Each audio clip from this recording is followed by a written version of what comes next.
Listen carefully, fear is lying to you. Right now, today, in the specific way it has always lied to you, it is taking something ordinary and making it feel catastrophic. It is taking something uncertain and making it feel fatal. It is taking the unknown, which is simply the future that has not yet arrived, and converting it into a threat so vivid and so immediate and so completely real in your body that you cannot always tell the difference between something that is actually happening and something your mind has constructed from the raw material of your worst possibilities. And the worst part, the part that nobody talks about honestly enough, is that you have been living with this for so long that you have started to accept it. You have started to build your life around it, making smaller decisions because the bigger ones feel too exposed. Staying in the familiar because the unfamiliar has been made to feel dangerous. Choosing the path with the least resistance, not because it is the right path, but because fear has convinced you that the resistance on the other paths is more than you can handle. It is not. You can handle far more than fear has been telling you. But you will not find that out by waiting for the fear to leave before you begin. The fear does not leave first. The strength comes first, and the strength is built, not found, not given, not arrived at through the right circumstances or the right moment or the right feeling of readiness. Built through specific, daily, deliberate practice, through rituals that train the mind the same way training trains the body, through the kind of disciplined, repeated, unglamorous daily work that the Stoics understood 2,000 years ago, and that modern neuroscience is only now beginning to fully explain. This video is about 5 of those rituals, not 5 tips, not 5 suggestions for when you feel like it, or when the timing is convenient, or when the anxiety has subsided enough to make self-improvement feel comfortable. 5 daily non-negotiable practices that, done consistently, over time, without skipping and without making excuses and without waiting until you feel ready, will fundamentally change the relationship between your mind and your fear, not by eliminating the fear, by building a self that is larger than it, a self that can feel the fear and continue anyway, a self that has been tested and proven and built through the daily practice of doing the hard thing, even when the hard thing was uncomfortable and uncertain and produced no immediate reward. By the time this is over, you are going to understand something about fear and anxiety, and the human mind that changes the way you approach every difficult moment in your life. Not intellectually, practically, in the daily, specific, actionable way that produces the kind of change that lasts. But first, you need to understand what fear actually is, because you have been fighting the wrong thing. You have been trying to defeat an enemy you have fundamentally misidentified, and you cannot win a fight against something you do not accurately see. Fear, in the way most people experience it in the modern world, is not primarily a response to actual danger. It is a response to perceived danger, to the mind's interpretation of a situation as threatening, rather than to the situation itself being objectively threatening. The meeting that might go badly, the conversation that might be difficult, the decision that might produce a result you cannot fully predict, the relationship that might not work, the venture that might fail, the step forward that might be followed by a fall. None of these things are tigers.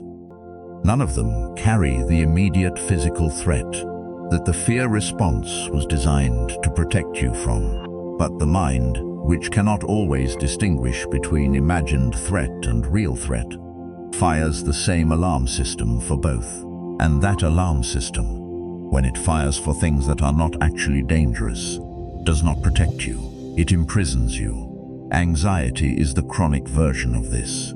Fear extended, sustained, spread across not just one specific threat, but a general sense that something is wrong, that something bad is coming, that the ground beneath your life is less stable than it appears, and that any moment the surface might give way.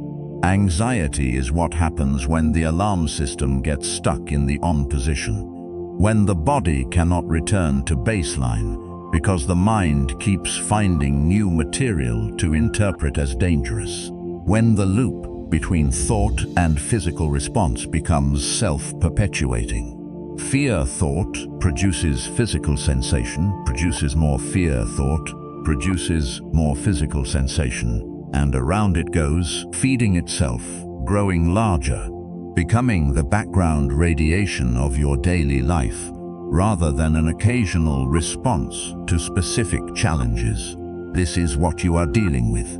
Not weakness, not a character flaw, not evidence that you are broken or inadequate or less capable than the people around you who appear to be moving through the world with an ease that you do not feel from the inside. You are dealing with a mind that has not yet been trained, a nervous system that has not yet been regulated, an alarm system that is working exactly as it was designed to work, but that has never been given the tools to calibrate itself to the actual level of threat rather than to the imagined worst case. The 5 rituals are those tools. They are the calibration. They are the daily practice of teaching your mind and your body that discomfort is not danger, that uncertainty is not catastrophe, that the hard thing is survivable, that you are larger than what scares you, and that the evidence for that is not something you are told or something you believe in theory. It is something you build in the daily, repeated, specific practice of choosing discipline over avoidance, action over paralysis, growth over the comfortable stagnation of a life organized around what feels safe. The Stoics built these practices over centuries of philosophical refinement and practical application. They tested them against real adversity, against the kind of circumstances that make modern anxiety look like what it often actually is. A response not to catastrophe, but to the fear of catastrophe. A response to the imagined future rather than the actual present. And what they found consistently across centuries and across widely different individual circumstances was that the mind trained through disciplined daily practice develops a quality that nothing else produces. A quality they called equanimity, the settled, unshakable, tested ability to remain grounded and functional and genuinely at peace, even in the middle of circumstances that are genuinely difficult. Not because the circumstances are not hard, because the mind has been built to be harder. That is what you are building. And it starts with the first ritual. The first ritual is the morning examination, and it is the foundation that every other ritual rests on. Before your phone, before the news, before the demands of the day arrive and the noise of the world begins, and your mind is pulled in the 20 directions that it will be pulled in for the rest of your waking hours. Before all of that, you sit. You take 5 to 10 minutes, ideally more, but 5 is enough to begin, and you examine, not scroll, not consume. Not plan your day in the logistical sense of what meetings you have and what tasks are waiting. You examine. You ask yourself 3 specific questions and you answer them honestly on paper. Because writing makes the examination real in a way that thinking alone cannot.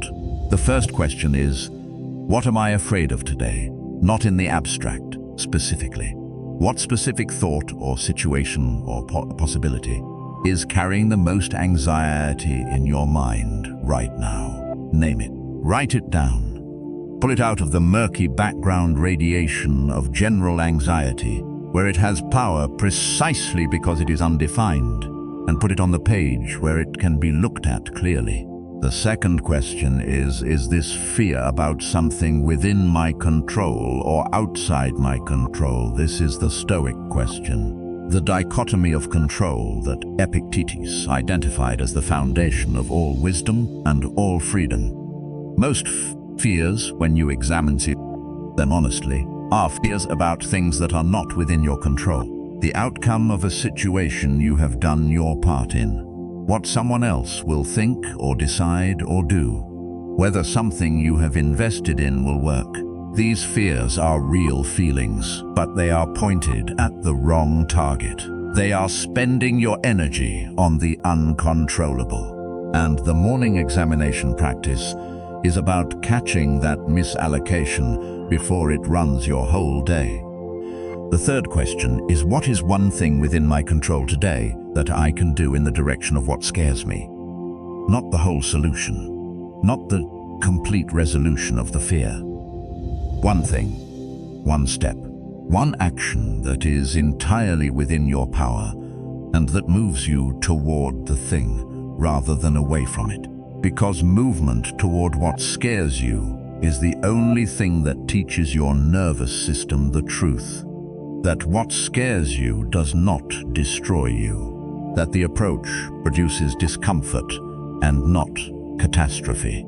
That you are capable of taking the step and remaining standing. Marcus Aurelius did a version of this every morning. His journals, the meditations, are essentially the record of a man who sat down every morning and examined himself, his fears, his failures, his tendencies toward avoidance and reactivity and comfort. He wrote them down, he questioned them. He reminded himself of what was within his power and what was not. And then he got up and went and governed an empire. Not because the examination made everything easy, because it made him clear, and clarity is the most powerful antidote to anxiety that exists. Do this tomorrow morning. Set your alarm 15 minutes earlier than usual. Sit somewhere quiet before the phone comes on and the day begins. Take a notebook and answer the 3 questions. Write the fear down. Identify its category. Find the one action. Then do that action today. Do it the morning after that, and the morning after that. Every single morning, without exception, without skipping, because you slept badly, or you are running late, or you do not feel like it. Especially on the mornings. You do not feel like it. Those are the mornings the practice matters most. Because the days you do not feel like beginning with examination are the days the anxiety has the most material to work with. They are the days you most need the clarity that the examination provides. They are the days, more than any other, when the 15 minutes of sitting and questioning before the noise begins will determine the quality of everything that follows. This ritual does not produce dramatic results in the first week. It produces them in the first months, in the slow accumulation of mornings where you looked at your fear honestly and found it smaller and more specific and more manageable than the general anxiety had made it feel. In the growing evidence that you are someone who faces his fears before the day begins rather than carries them through the day unexamined. In the identity that builds from that evidence. The identity of a man who does not let his fears run unchallenged, who meets them in the morning on his own terms, who names them and questions them, and then goes and does the thing anyway. That identity is not given. It is built, one morning examination at a time. The second ritual is deliberate physical discomfort, and this is the one that most people resist most strongly, because it requires them to voluntarily choose something their body is telling them not to do. Which is exactly why it works. The relationship between physical discomfort and mental strength is not metaphorical. It is neurological. When you deliberately expose yourself to physical challenge that is beyond what is comfortable, when you push your body past the point where it wants to stop and choose to continue anyway, you are training something that goes far beyond physical fitness. You are training the part of your brain that decides whether discomfort equals danger. You are teaching your nervous system through repeated experience that the feeling of discomfort is not a signal to retreat. It is a signal to continue. And that teaching, built through the body, transfers to the mind in ways that nothing purely cognitive can replicate. This is why the Stoics practiced voluntary hardship, why they chose difficulty deliberately rather than waiting for it to arrive, why Seneca would periodically live as though he had lost everything, eating simple food, wearing rough clothing, sleeping without comfort, not because he had to, but because he wanted to know the truth about himself. The truth that his peace did not depend on his comfort, that he could endure more than his comfortable life was asking of him, that the discomfort was survivable, and that surviving it produced a quality of confidence that no amount of comfortable success could generate. Your daily physical discomfort ritual does not need to be consistent, and it needs to be real. It needs to be the thing your body says no to, and you say yes to anyway. For most people, this looks like a training practice, running or lifting or calisthenics, or any form of physical challenge that asks you to continue past the point of comfort. The specific form matters less than the daily consistency and the genuine discomfort. You must actually push past the comfortable point. A gentle walk does not train the part of the brain you are trying to train. It must be genuinely hard. You must feel the resistance, and you must choose, in the presence of that resistance, to continue. The cold shower is another form of this practice.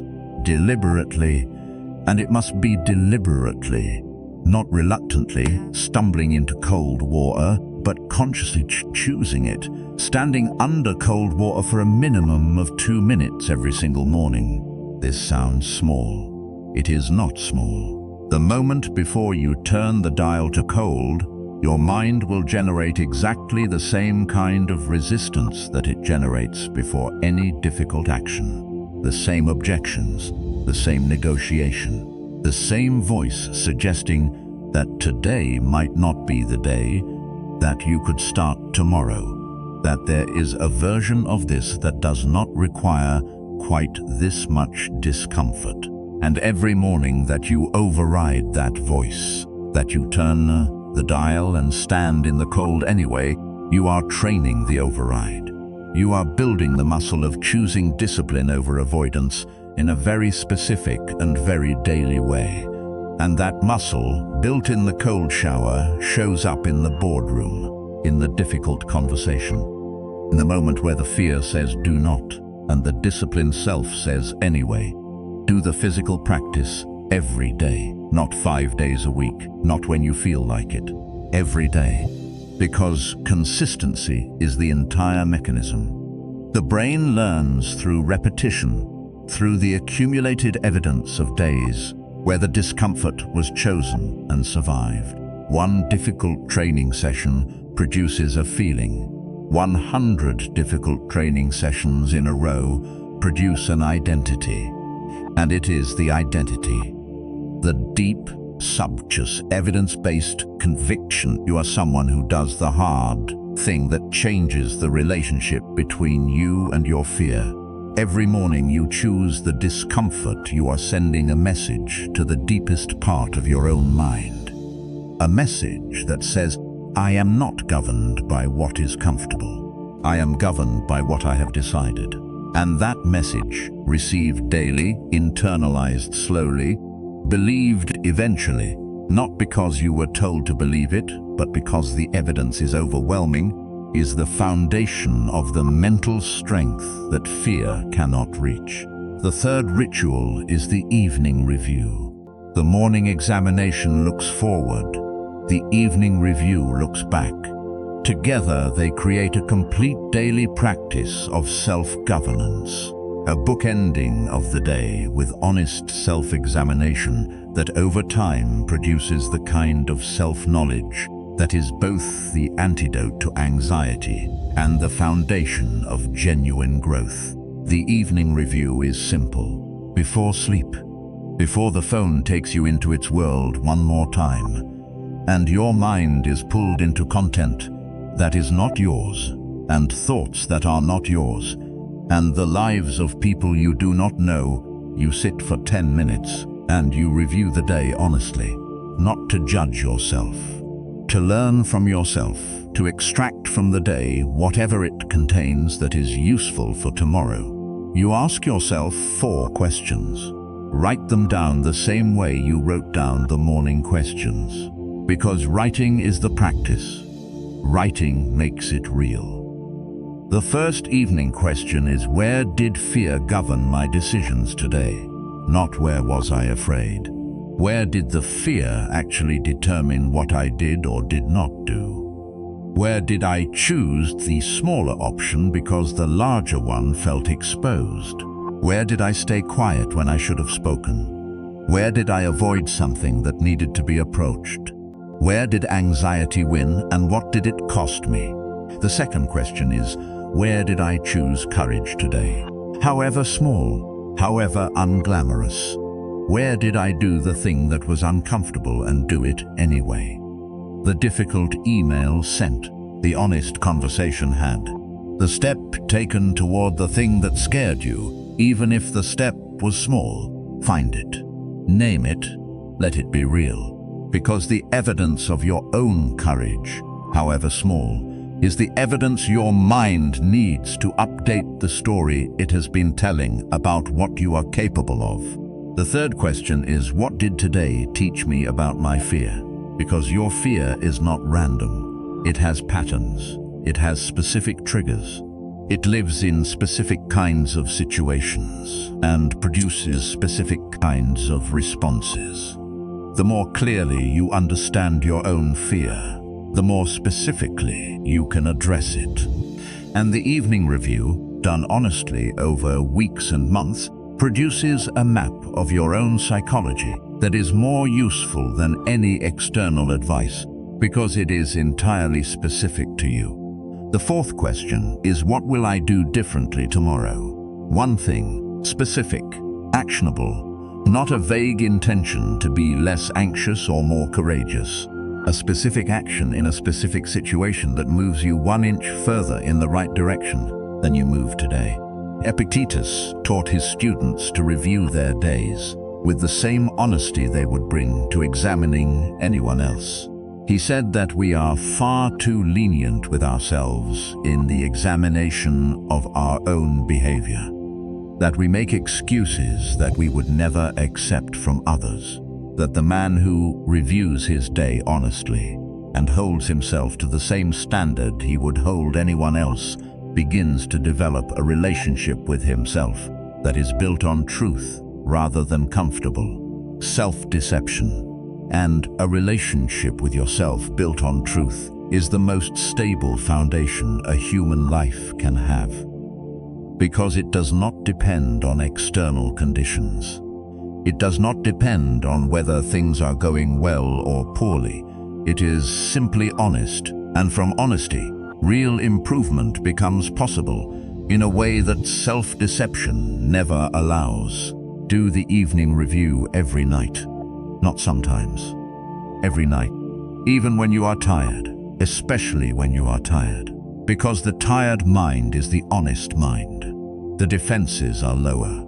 The discomfort of the honest examination feels less avoidable. And the honest examination, taken consistently, produces the kind of daily feedback loop that turns ordinary days into a continuous education in your own psychology. The fourth ritual is the practice of voluntary exposure. This is perhaps the most direct and the most powerful ritual for the specific purpose of weakening fear and anxiety, because it goes directly to the source.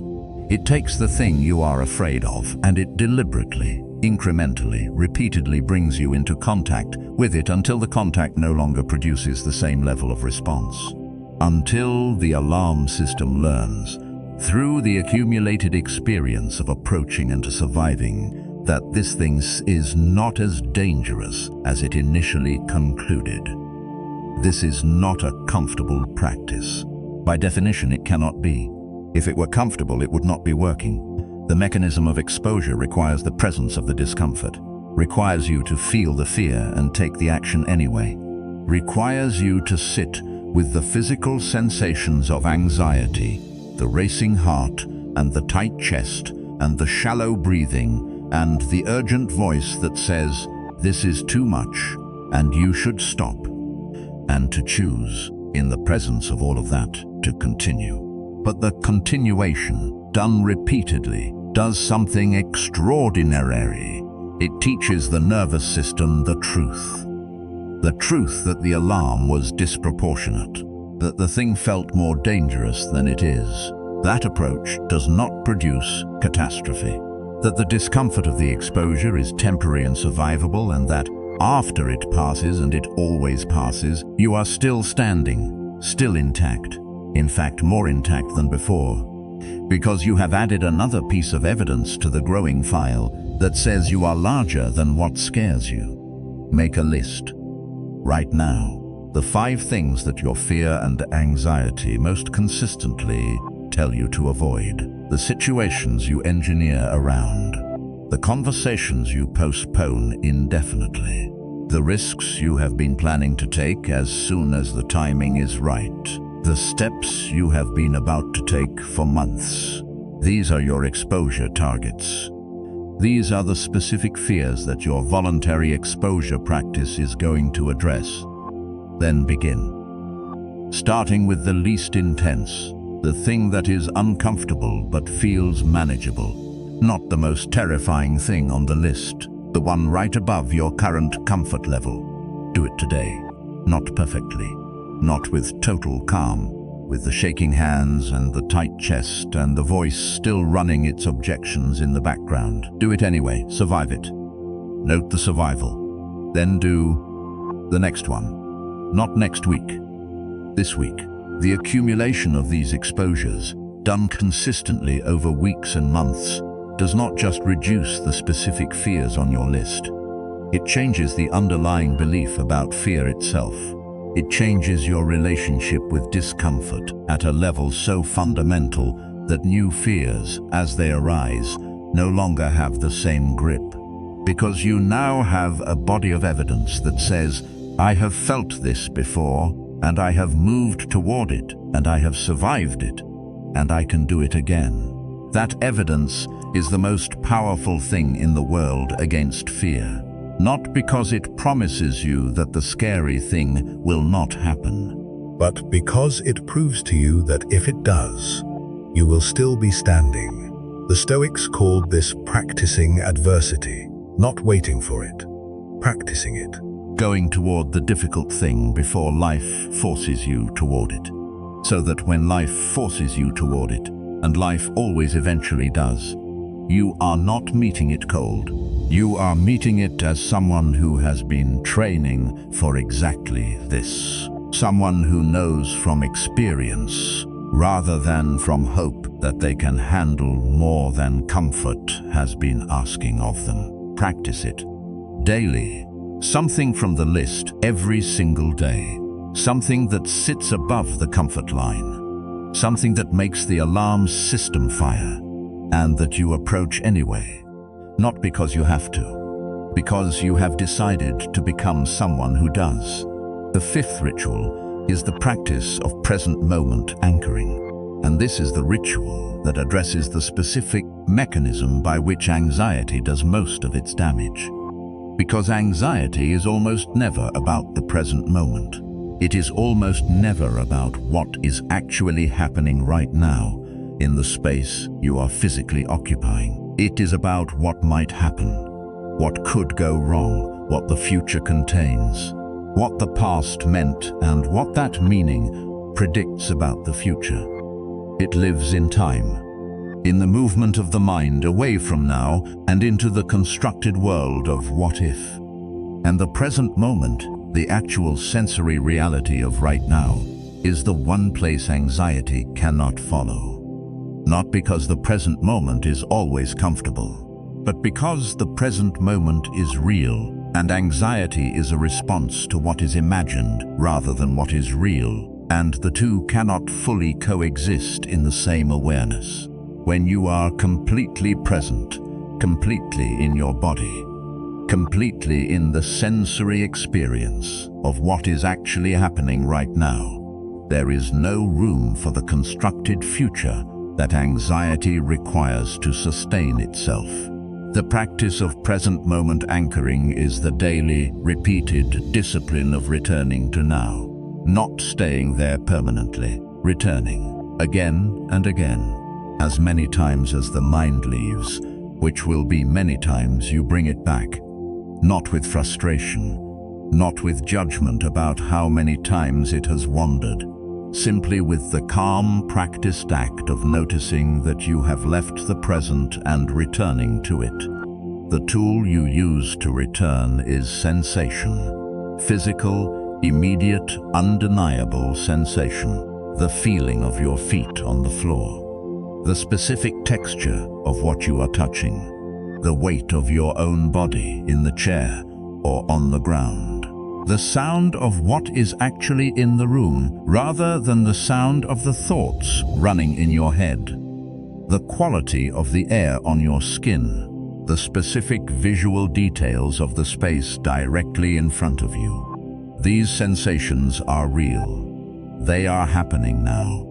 They are not subject to interpretation or anticipation or the anxious construction of worst-case scenarios. They simply are, and the mind that is attending to them is attending to reality rather than to the constructed future that anxiety manufactures. Build this practice into the moments when anxiety is highest. When you feel the physical sensations of anxiety arriving, the chest tightening, the heart accelerating, the breathing shallowing, instead of following the anxious thought that produced them, drop your attention into sensation. Feel your feet, feel the ground, look at the room, name 5 things you can see, 4 things you can physically touch, 3 sounds you can actually hear right now in the present moment, 2 things you can smell, 1 slow, full, deliberate breath. This practice, done in the moment of anxiety, is not a cure. It is a redirect, a deliberate choice to move your attention from the constructed threat of the imagined future to the actual reality of the present moment. And in the present moment, almost always, the threat is manageable. The present moment is rarely as bad as the anxious mind has been making it. It is the future that anxiety makes catastrophic. The present that, when attended to honestly, is usually survivable, usually okay, usually much closer to manageable than the alarm system has been suggesting. Over time, with the daily practice of this anchoring, relationship between anxiety and the present moment begins to shift. The mind that has been trained to return to now develops the habit of noticing more quickly when it has left. The gap between the anxious thought arriving and the return to sensation shortens. The hold that the constructed future has on the present experience loosens. Not completely, but enough to function, enough to act, enough to do the thing that needs to be done in the present moment, rather than being paralyzed by the thing that might need to be done in the imagined future. The Stoics understood this in their own language. Marcus Aurelius wrote repeatedly about the importance of attending to what is before you. Not the whole of your problem at once, not the entire weight of the challenge. What is before you right now, the single action available in this single moment. Attend to that. Do that, then attend to the next thing, and the next. Not the mountain all at once, the step currently beneath your foot, That is present moment anchoring in its most practical form. The daily, hourly, moment-by-moment choice to attend to now rather than to the constructed weight of everything that now might eventually become. To take the step that is available rather than being stopped by the steps that are not yet within reach. To be here, actually here, in this moment, with this breath, with this sensation, with this single action available right now. Practice it daily. Build it into your morning examination, where you begin with 3 slow, deliberate breaths before you write anything. Build it into your physical training, where, for periods of the practice, you enter completely to the sensation of the movement, rather than letting the mind wander into its usual territory. Build it into the moments of your day when anxiety arrives, where your trained response is to drop into sensation rather than follow the anxious thought. Build it into your evening review, where you end with 5 minutes of simply sitting and breathing and attending to the present moment before sleep. Build it everywhere, in the small moments, in the ordinary transitions of your day that you currently move through on autopilot. The walk from one place to another, the minutes before a meeting, the space between one task and the next. These moments are not empty time to be filled with phone checking or mental rehearsal of future conversations.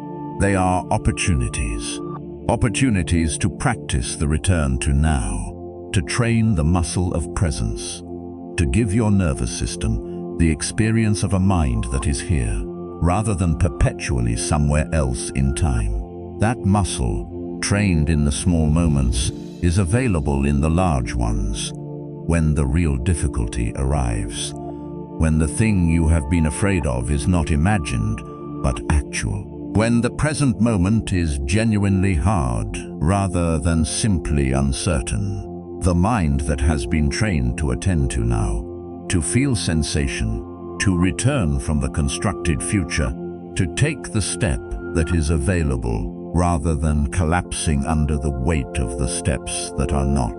That mind does not disappear when the stakes get higher. It is there, trained, ready, capable of meeting the actual present with a clarity and a composure that the untrained mind cannot access. This is what the 5 rituals build together. Not the absence of fear, not the guarantee that anxiety will never arrive, but a mind that has been trained to meet fear with clarity rather than collapse. A body that has been trained to approach discomfort rather than retreat from it. A daily practice that accumulates over weeks and months and years of consistent application into a self that is genuinely larger than what scares it. The morning examination gives you clarity before the noise begins. The physical discomfort gives you daily evidence that you can choose hard things and survive them. The evening review gives you honest feedback and the opportunity to learn from every day rather than simply enduring it. The voluntary exposure takes you directly toward what scares you and builds through repeated approach and survival the knowledge that you can face what you have been avoiding. And the present moment anchoring returns you again and again to the only moment where your power actually lives, now. Together, these 5 rituals are not 5 things you add to your life. They are a complete daily architecture of self-governance. A structure that, once built and consistently maintained, holds you differently in the presence of fear and anxiety. Not above them, not immune to them, different, steadier, more able to feel the fear and take the action anyway, more able to sit with the uncertainty rather than being driven by it into the avoidance that keeps your life small, more able to be genuinely, fully, practically free in the way that Epictetus understood freedom. Not the freedom from difficulty, the freedom to choose your response to it. And here is the final truth. the one that sits underneath every ritual and every principle and every piece of ancient wisdom that has been pointing in this direction throughout everything you have just heard. You are not afraid because you are weak. You are afraid because you have a mind that is doing exactly what it was designed to do in a world that is asking something different from it. And the gap between what your mind was designed for and what your actual life requires of you is not a gap you were born to live in. It is a gap you were built to close. Through practice, through discipline, through the daily, deliberate, sometimes uncomfortable choice to train the mind the way you train the body. Not because training is pleasant, because what it builds is necessary. The fear is not your enemy. The avoidance is your enemy. The comfort that keeps you from approaching what scares you is your enemy. The unexamined day that passes without the morning ritual or the physical practice or the honest evening review is the enemy. The unchecked, anxious thought that spirals unchallenged through your mind because nobody ever taught you to anchor yourself in the present moment, that is the enemy. These 5 rituals are the answer to that enemy. They are specific, they are daily, they are non-negotiable, and they work not through insight alone, but through the accumulated, daily, compounding evidence of a human being who has decided to train their mind with the same seriousness they would train anything else that matters. Your mind matters. Your peace matters. The life that is available to you on the other side of the fear that has been containing it matters. And the distance between where you are and where that life lives is not as far as the anxieties in making it feel. It is 5 rituals, done daily, done honestly, done without skipping and without negotiating and without waiting until you feel ready. Because you now know that readiness is not a feeling that precedes the practice. It is a quality that is built by it. Start tomorrow morning. Set the alarm 15 minutes earlier. Sit down before the phone. Ask the 3 questions. Write the answers. Then stand up, take the cold shower, and begin the day as the version of yourself who does not wait for the fear to leave before he starts living. That version of you is not far away. He is one morning ritual away, and then another, until the distance between who you are now and who you have decided to become is measured not in the fear that was once between you, but in the discipline that closed it. Close it, starting now, starting tomorrow morning. Starting with the alarm set and the notebook ready and the honest intention of a man who has finally decided that his mind is worth the work. It is worth it. You are worth it. And the life waiting on the other side of this work is more than worth everything the work costs. Begin.